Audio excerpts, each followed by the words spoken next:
Welcome back to On the Move with Victor Shi. This is Victor Shi. It is Tuesday, March 21st, and according to Donald Trump, this is the day that he will apparently be arrested for using hush money to pay off Stormy Daniels.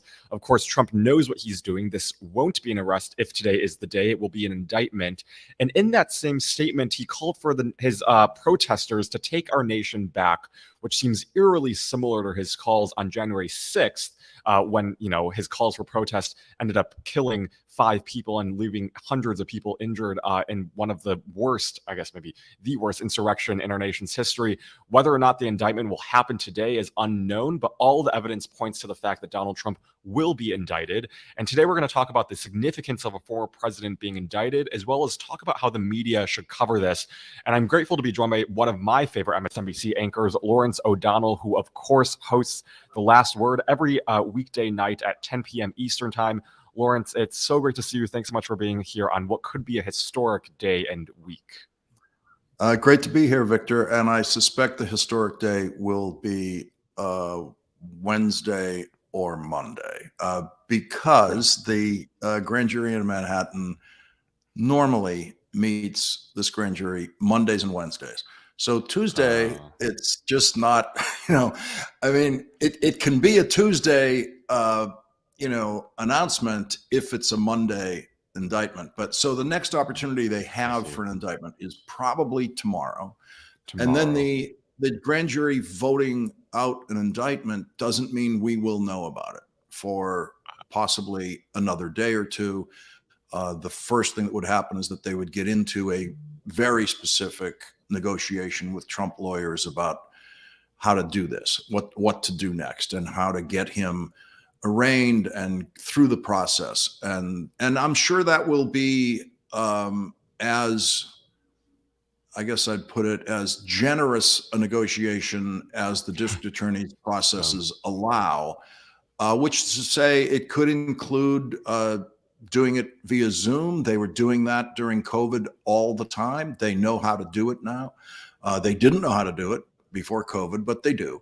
And so it could be that. It could be, okay, you'll come into the courthouse. Don't worry about handcuffs. You don't have to do that. There's a bunch of adjustments that can and should be made for a former president who has a massive Secret Service, team assigned to him at all times, including when he's moving through that courthouse. So, thank you for that timeline at the beginning. And it seems like, once again, to everyone's surprise, Donald Trump might be wrong again. But, we've seen Donald Trump take to Truth Social and attack Manhattan District Attorney Alvin Bragg and instruct his supporters to protest. How terrified do you think Trump is feeling right now? This could be the first instance that he is ever held accountable. Yeah, no one in history has ever not been afraid of getting indicted.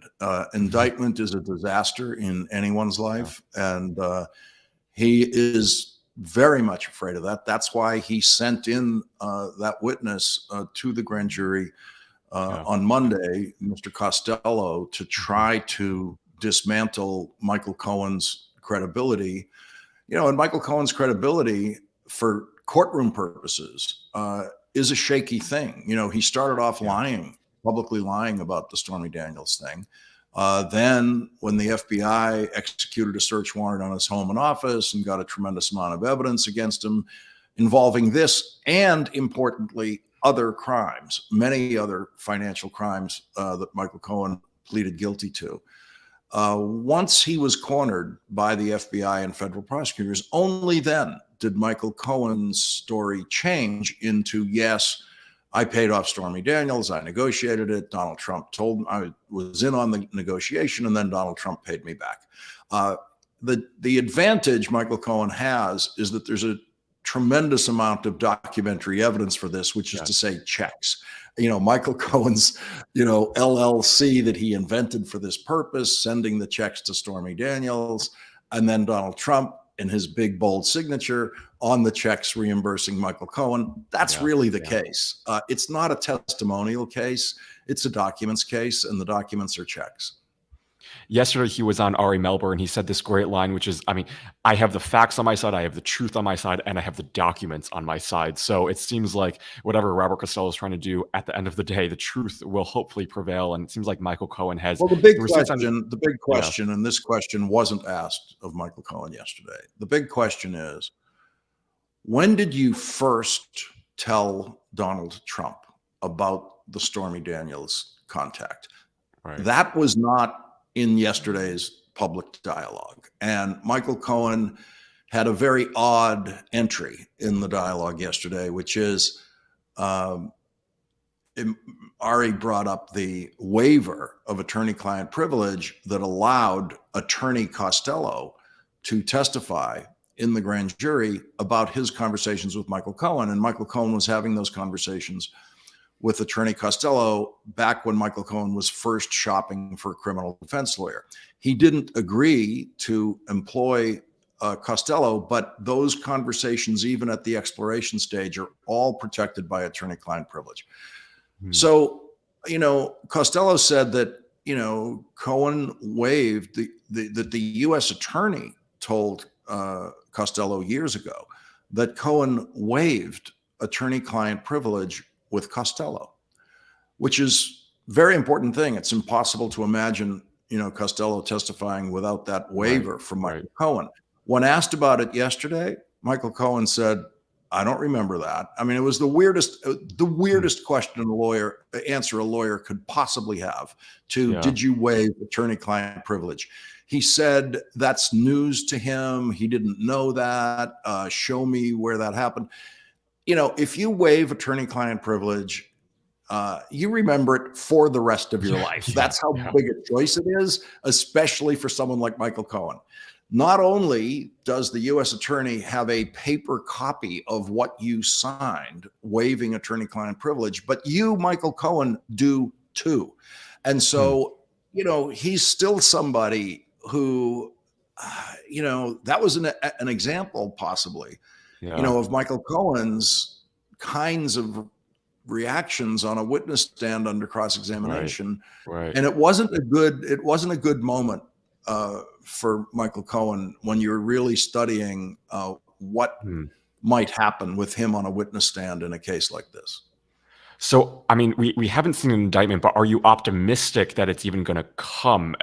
Michael Cohen was a central witness. Do you think indictment will come, or do you think there's still a possibility that he might not be indicted? Well, there's always a possibility that it won't come. And you have to remember, this is the only known criminal prosecutor in the country who specifically declined to prosecute Donald Trump once before.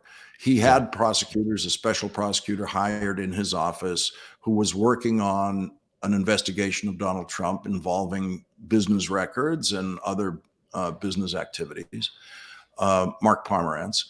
And Pomerantz strongly recommended indictment, and Alvin Bragg said no because he didn't see enough evidence for the indictment. And Pomerantz insisted that he had enough evidence. Bragg didn't see it.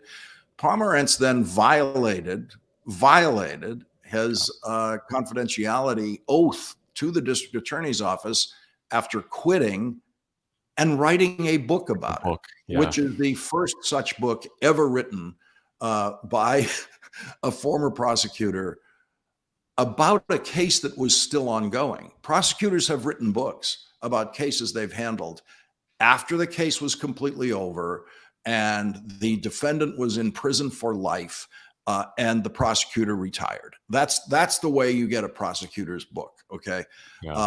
This is the strangest prosecutor's book that's ever been written, but it is a story of Alvin Bragg saying, no, you don't have enough evidence. We don't have enough evidence to indict Donald Trump. So he has a high standard. Alvin Bragg has demonstrated that he has a high standard for indicting Donald Trump. He's also a politician, as most district attorneys around the country are. They are elected in most places. And a politician does not lead his constituency, and his constituency being the voters of Manhattan. You don't lead them down a road like this, knowing that, oh, by the way, your constituency is 70% 70% opposed to Donald Trump, the politician. 70% of your constituency voted against Donald Trump. You don't lead that constituency down this road for this long with this much intensity without there being an indictment at the end of the road. What you would do instead, if you were not sure that an indictment was coming, is you would allow, without necessarily formally leaking, you'd allow, for example, district attorneys have press secretaries. You'd allow your press shop to wave off reporters or elements in the media that were getting too excited about the possibility of indictment. And you wave them off by saying, look, I want to stress to you, there's nothing, no decision has been made. You really shouldn't go too far out on this, okay? And and that's not leaking anything, from a grand jury, or it's not leaking anything. You're just saying to people, really, it might not happen, slow down. And none of that's happened. Okay, there's been none of that, right? So the New York Times is right out there on edge, and so every atmospheric about this indicates that there will be an indictment of Donald Trump in Manhattan. So let's hope that is the case. And I'm wondering, just for our audience, we have a lot of younger listeners out there, and this is, I don't want it to be lost in that case that he is indicted. We can't forget that this is the first time a former president will be indicted.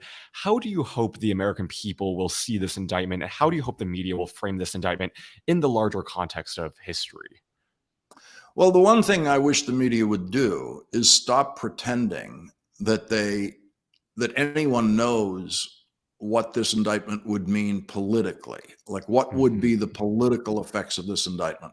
There's a lot of breathtakingly childish comment out there by self-appointed pundits saying, oh, this will be good for Donald Trump.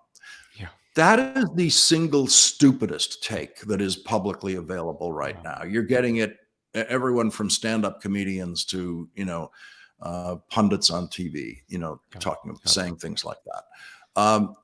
The truth is, no one knows that. So there's plenty of present tense news. Okay, there's plenty of present tense news to discuss yesterday without getting to the predictive question of will he be indicted. We had plenty to discuss with a new witness going to the grand jury, with Michael Cohen not being called back to the grand jury, with Samavari's interview with Michael Cohen. That's all present tense. That all really happened, yesterday. And so I think the thing that everybody should avoid is going future tense in this arena, because this is one of the only arenas left in American life where there actually is secrecy. Yeah. We don't have any idea what the district attorney in Atlanta is thinking. None. We have no idea what Special Prosecutor Jack Smith is thinking. Absolutely none. No one's ever seen him. There isn't a photograph of him going to or from work. It is a completely secret thing, the process of criminal investigation by prosecutors in America. And so this is where the American news media must work in the present tense, because there's the predictive capacity is terrible. It's not like, the New Hampshire primary, where you can go up there and talk to voters and look at polls and say, well, this candidate's 25 points ahead in New Hampshire, so I think this candidate might win. That's where you can play your predictive game. But the predictive game here is verging on the childish. And so people should stay away from it. And 99% of the news media doesn't have the vaguest idea how criminal process works. And certainly 100% of the political news media has no idea how it works. No idea.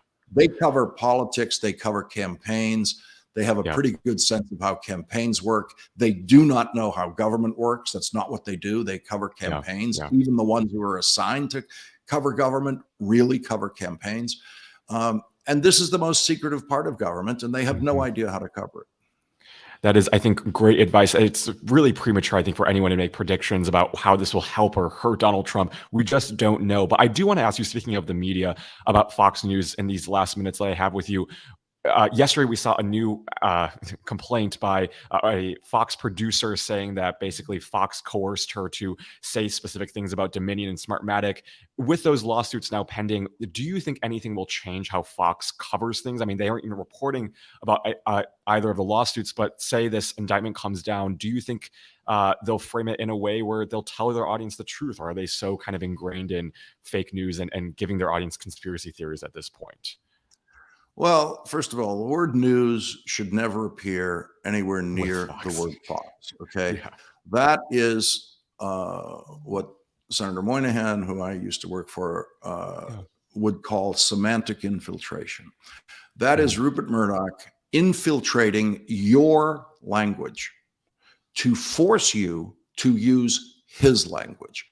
His language for that thing that he created, his term that he put in the corporate title of it, is Fox News. Right. There's no news there. There never has been. There never will be. It has nothing to do with that, you know. And so I never use the word news. Whenever I refer to it, I refer to it as Fox, and everyone knows what I'm talking about. Okay. Yeah. And so I think people should just know that, you know, from the start. Nothing can change it. It's like saying, can we turn this Ferris wheel into a football field? And the answer is no, you can't do that. It's a Ferris wheel. And so there's nothing to change. Nothing will change. They make their money the way they make their money. They'll continue to make that money. Their audience wants to hear it. It's a wrestling audience. It's a professional wrestling audience. A lot of them know that what they're hearing isn't true, but they like the sound of it. It's a lot like stand-up comedy. You know, people know when they're listening to stand-up comedians, especially the half smart ones, that, you know, that's a kind of interesting angle on life. And I love that thing about what he said about how he deals with his kids, but they don't go home and then deal with their kids that way. They keep dealing with their kids the way they were dealing with their kids. And they let, you know, the celebrity stand-up comedian do jokes about how he deals with his kids, you know, and that's fine, you know, and they'll laugh at it and they'll applaud for it. And so that's what Fox is. It's really, think of it as professional wrestling and stand-up comedy where the audience doesn't take it literally. Some of them do. You know, some of them do, just like some stand-up comedians' audiences take literally every single thing they say, you know, about how they interact with their wives, or, you know, all that stuff, which, oh, by the way, stand-up comedians are inventing to make you laugh. Okay. It isn't necessarily true. It might have a germ of truth in it, something like that. And so nothing's ever going to change there. That's the business they're in. That's the business they signed up for. That's how they make their money. Rupert Murdoch is very much that evil that he has absolutely no concern with the damage that it does to this country and the world. No one has inflicted more damage in the United States in its history than Rupert Murdoch. And the damage he's inflicted on the United States through his manipulation of that business has also infected the world in many ways, and certainly he's done the same thing in the United Kingdom, did the same thing in Australia, but it also affects Ukraine. It affects survival in Ukraine. You know, since that Fox is now campaigning, you know, against the survival of Ukraine, and so he is simply, you know, the most harmful billionaire and in the history of the abuse of wealth.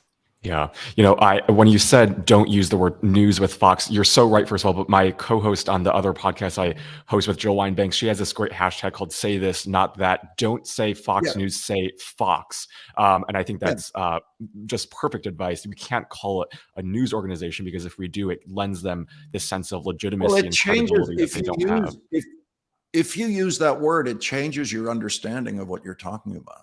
exactly. You find Yeah. you're talking about the Yeah. wrong thing. You start saying things like, are they ever going to adopt the New York Times standards? And it's Right. like, Right. what? Are you kidding me? Is Yeah. professional wrestling going to adopt the New York Times standards of Yeah. what? No. Yeah. So true. Well, hopefully, I mean, there was a new poll that showed that 21% of Fox viewers had less trust in the network. And I think it was 13% no longer believe the election was stolen after reading those text messages. So, I mean, hopefully the audience is waking up a little bit. But in terms of those Yeah, hosts and Rupert Murdoch, I and don't know if let's anything's going to just change. let's just get cable news in perspective for a second, okay? Yeah.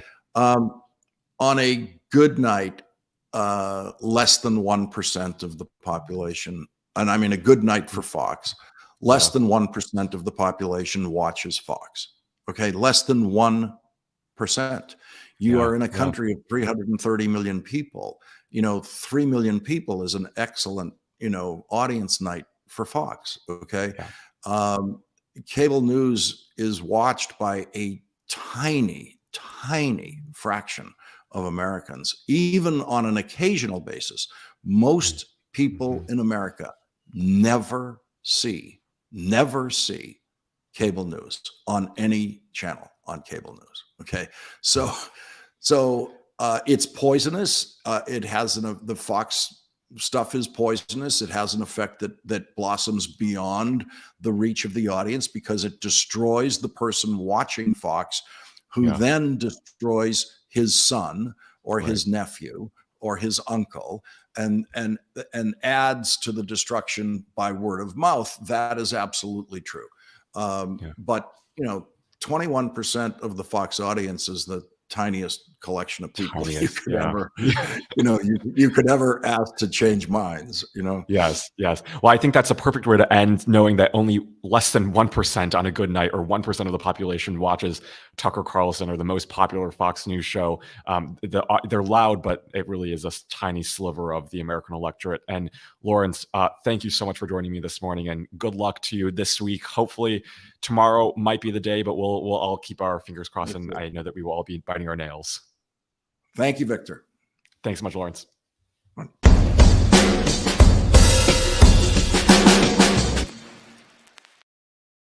Well, Lawerence is always an amazing guest, and he is able to put things in such interesting perspectives as someone who has worked in DC, as someone who has worked in cable news, as someone who has worked in, writing for a TV show. He is just truly amazing. So we'll see when that indictment comes. But like he said, it's either Monday, which is yesterday, which clearly didn't happen yesterday, or tomorrow, because that's kind of the processes of the grand jury and that timeline. So we'll see what happens. But every step along the way, I'll be here and we'll provide you with updates. Just a couple of things before I let you go. Yesterday, we saw Jim Jordan and other people from the Republican committee send a letter to District Attorney Alvin Bragg demanding him to come to Congress and answer questions. We talked a little bit about that on this show, just in terms of DA Bragg being a political figure. He is someone who is elected by the voters of Manhattan. This is someone who is a local district attorney. He isn't on the federal level. And so anyone who knows a little bit about separation of powers or the divide of government, how government works, should know that there is no jurisdiction for Congress to do this when it comes to District Attorney Bragg. If he wants to answer questions, if there are questions, it's up to the voters of Manhattan to do that, not Congress. They cannot interfere on the local level. A federal level might be okay. I mean, you can bring judges in, ask them questions, but in terms of the local level, you cannot do that. And so for Republicans to do this, they know exactly what they're doing. And if they don't, and I wrote this on Twitter yesterday, every one of them should be forced to take a civics exam. Why are we having people who are in office who don't even know the basics of separation of powers and how government functions? I think it's really an embarrassment for all of us, but also we deserve better. So I hope that everyone, with this can understand that we need elected officials who at the very least know how government functions, knows how civics works, because if we don't, then we're seeing kind of the consequences of it right now, where Marjorie Taylor Greene and other people just seem to not have a basic grasp of how democracy and government functions. And frankly, it's terrifying. So hopefully we can get that in the works. We'll all be watching very closely what what happens in these next couple of days with the Manhattan District Attorney. They're already setting up barricades.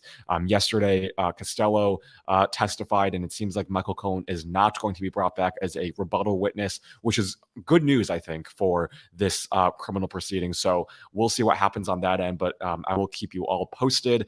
Just a couple of programming notes for the rest of this week. Tomorrow, I will be doing an Ask Me Anything series where it's just going to be me. So if you have any questions, let me know what you have, and I will be sure to get to them tomorrow. That's going to be at 8 a.m. Pacific time, 11 a.m. Eastern time, right here on youtube.com/Politicon. On Thursday, we're going to have on Representative or Senator Malcolm Kenyatta from the great state of Pennsylvania to talk about all the amazing work that he's doing, all the amazing work that Pennsylvania is doing. You don't want to miss that. And then on Friday, we're going to have on Kimberly Atkins-Storr. And who knows, maybe by then we'll have an indictment. And we'll talk about that with Kimberly Atkins-Storr, who is the co-host, of course, of the #Sisters-in-Law podcast, which Politicon, which runs this show, also hosts. So don't miss that. She's also an MSNBC political analyst. So we're going to have her on to talk about all the political and legal news of the week. And tomorrow will again be the Ask Me Anything series. Thank you, everyone, for watching this episode with Lawerence O'Donnell. I hope you enjoyed it. And be sure to like and subscribe to this channel so you don't miss a single episode. And be sure to share it with anyone who you might think is interested in this show. Thanks, everyone, again for watching. Let's keep our fingers crossed for an indictment because no one is above the rule of law, including Donald Trump. Have a great rest of your day, and I will see you all tomorrow for Ask Me Anything series.